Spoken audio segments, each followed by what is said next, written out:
Big bouncer over the mound, over second base. Up with it is Mantilla, throws low and wild. Hodges scores, we go to Chicago.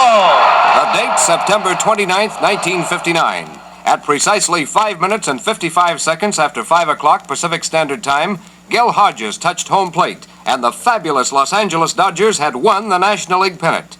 Never in the history of baseball had a team finished 7th one year and come back to win the championship the following season. To trace the story of the Cinderella Dodgers, the starting point would be April the 18th, 1958. Good afternoon, everybody. This is Ben Scully speaking to you from the Los Angeles Coliseum as opening day has finally come to Southern California. After spending more than half a century in Brooklyn, the Dodgers came west to settle in Los Angeles. Over 78,000 fans were on hand to see history in the making. The first Major League game ever played in Southern California. Carl Erskine threw the first official pitch, and the Los Angeles Dodgers began what proved to be a dismal season. The team finished in 7th place, although the novelty of Major League Baseball drew over 1,800,000 fans into the huge Coliseum. You know, when the Dodgers started the 1959 season, most of the experts figured they'd wind up about 5th, at least no better than 4th. Well, the 59 team contained practically the same personnel as the 1958 squad, with the exception of Wally Moon, an in-and-out left-handed batting outfielder. Wally was obtained from the St. Louis Cardinals in an off-season trade. But what a difference Mr. Moon made, as you will hear later on. The Dodgers got off to a good start in 1959, staying in contention right from the opening gun. Shortly after the season began, May the 3rd, 1959, President Walter O'Malley staged Roy Campanella Night at the Coliseum. The world champion New York Yankees came to town to play the Dodgers in an exhibition game, with all proceeds going to help Roy in his fight to recover from a serious automobile accident which had left him paralyzed. Los Angeles fans responded to this great cause in such fantastic numbers that 93,103 paid their way into the Coliseum, making this the largest crowd in history to watch a professional baseball game. It was one of the most dramatic moments in sports when Roy was wheeled out on the field and surrounded by civic and baseball dignitaries, and Yankee and Dodger ball players spoke to the huge gathering. I want to thank each and every one of you from the bottom of my heart. This is something that I'll never forget as long as I live. I'd like to thank the Yankees, the players, Mr. Del Webb, Mr. Dan Topping, for having their ball club participate in this game. I'd like to thank Mr. O'Malley and all of my Dodger teammates. It's a wonderful tribute, and I thank God that I'm here living to be able to see it. Thanks a million. Before the first pitch, the 93,000-plus Coliseum fans gave Roy Campanella their personal salute. This is the way Vin Scully described it. Friends, right now, the Yankees have been asked to leave the field, and the Dodgers are not out on the field. For right now, the Coliseum, all of the lights will be turned out as Wee Reese wheels the chair that holds Roy Campanella across the first base foul line and heads him towards the pitcher's mound. The lights are going out. This final tribute to Roy Campanella. The lights will be lowered, and everyone at the ballpark, 93,000 people, are asked in silent tribute to light a match to Roy Campanella. And we would like to think that as 93,000 people light the match, there would be 93,000 prayers for a great man. The lights now are starting to come out like thousands and thousands of fireflies. Starting deep in center field, slithering around to left, and slowly the entire ballpark lighting up with individual lights. And Roy Campanella, as the years go back, standing off to the right is Wee Reese.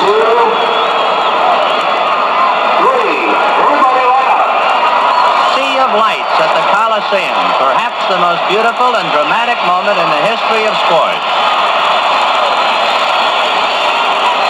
Let there be a prayer for every light. And wherever you are, maybe you, in silent tribute to Campanella, can also say a prayer for his well-being. Roy Campanella, for thousands of times, made a trip to the mound to help somebody out.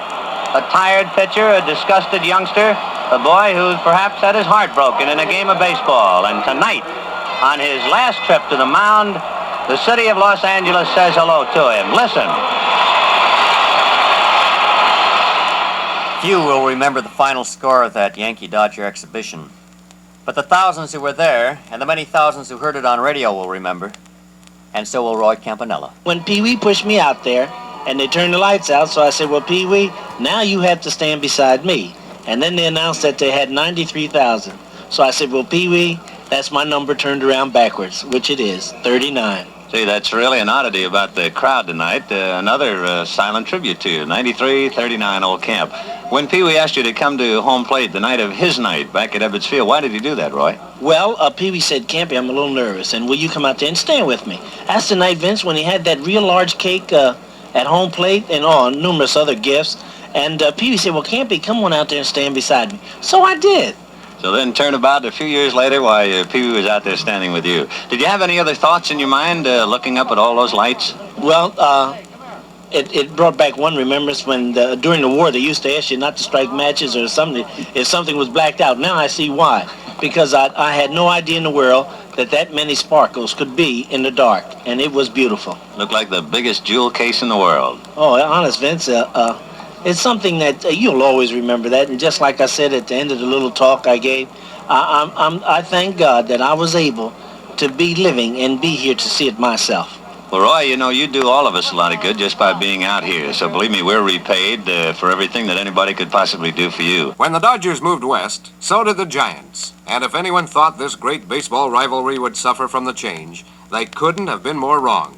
The date is May the 30th, 1959. Los Angeles and San Francisco met at the Coliseum in their first important series of the season. It's the top of the sixth inning. Orchids to Vin Scully for a magnificent description of one of the wildest rhubarbs baseball has ever known. Drysdale ready, and the 1-1 pitch. Curveball cut on is a high fly ball right down the left field line. Right on the line, hits the foul pole and kicks foul. That's just about as foul as you can get without being fair.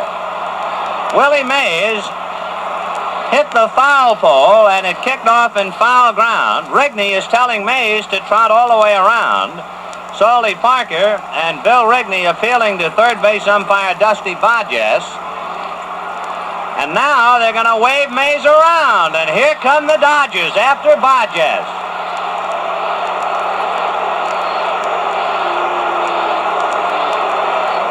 If you know the Coliseum at all, and you know the girder that supports the screen right down the left field line, Willie Mays hit a fly ball that actually hit that girder and then kicked off into foul territory. At first, Dusty Hodges called it foul, but Rigney told Mays to go around anyway, and after Rigney and Solly Parker got into the discussion, Hodges suddenly ruled home run. The Dodgers came racing out of the dugout. A firecracker goes off back of home plate like to scare everybody out of 10 years' growth. And the argument continues directly back of third base along the line. All four umpires, along with a heated group of Dodgers. And the rhubarb continues about 30 feet down the line.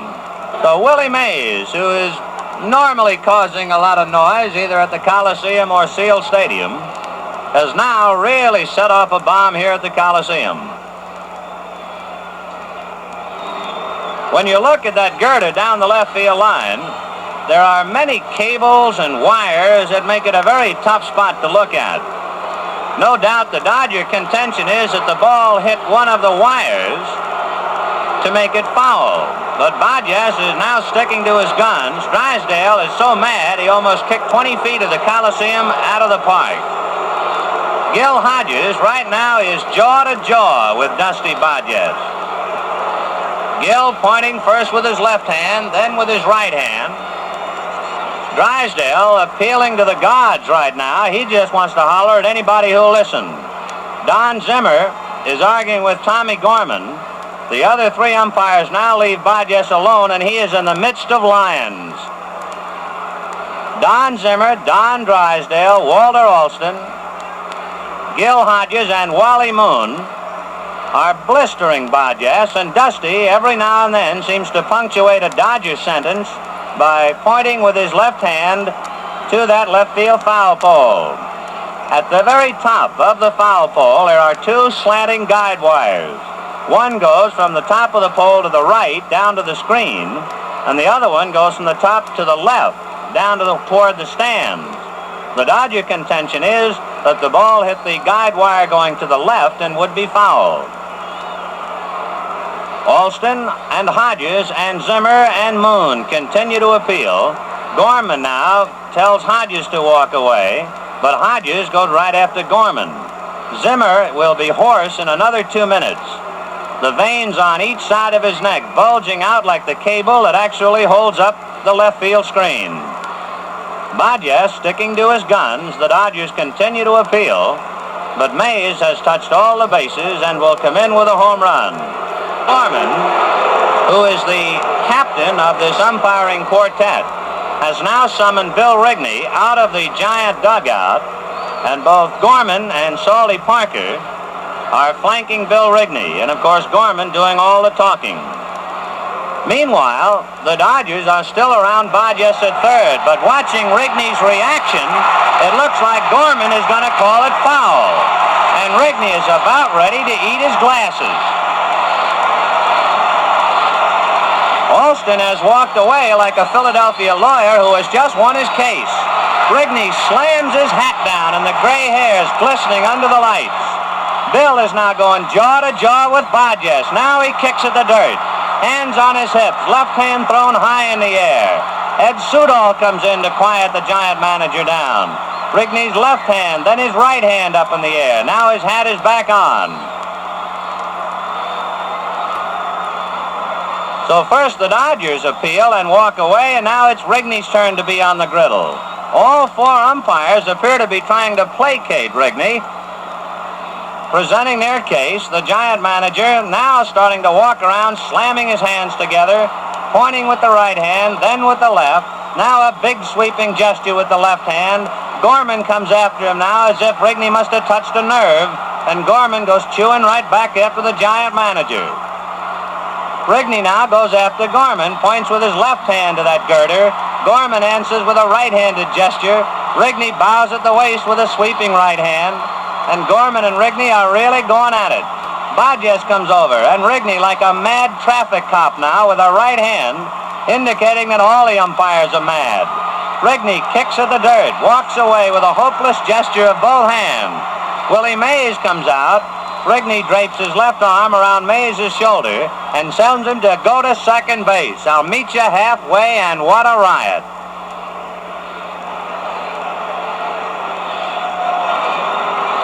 First it was ruled foul. Then it was ruled fair.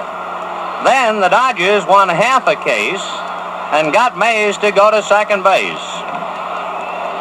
As soon as we get the ground rules on this particular play off the back of a batting card, we can pass them along. Willie Mays hits the loudest double ever heard in Southern California, or in the United States for that matter. Rigney now comes to argue with the plate umpire, Ed Sudol. Sudol pointing with his right hand towards the screen, Rigney pointing with his right hand, let's say, towards the Dodger dugout. Now Scully Parker comes down, and it's Rigney with his head just jerking a mile a minute, and now Sudol wants to talk to third base umpire Dusty Hodges. It's a fight, a blow-by-blow verbal battle. Rigney has Hodges on his left and Sudol on his right, and right now Rigney is laying down the law, and the umpires come right back with words and gestures. Scully Parker, third base coach, with his arms folded across his chest, just listening right now. Rigney is concentrating his verbal fire on third base umpire Dusty Hodges. Sudol is now trying to draw some of the wrath of the Giant manager, but Bill wants to stay with Hodges. Rigney now whirls, and since Sudol is walking towards the plate, Bill starts to go after him, then turns and goes back after Hodges. Willie Mays, the cause of it all, at least he hit the ball, standing quietly at second base. Tommy Gorman and Ed Sudol have a meeting halfway between home plate and first base.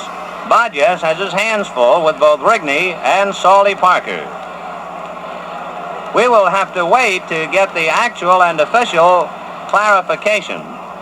Walter Alston has come out of the Dodger dugout, and in the runway leading back towards the tunnel, he is now talking to Buzzy Bavasi, the Dodgers vice president. Rigney is exploding at Hodges, so Gorman and Sudol are coming over again, trying to bail out Dusty. Gorman talking to Rigney. Rigney turns and starts to walk away, gives a big gesture with his hands, and Gorman comes back with the same gesture. Now, plate umpire Ed Sudol has hollered up to the press box that the Giants will play the ball game under protest, and it must be announced to the crowd. Listen, here comes the announcement. Manager Bill Rigney is playing a game under protest. San Francisco manager Bill Rigney quickly forgot his protest because Sad Sam Jones pitched a one-hit 2-0 shutout.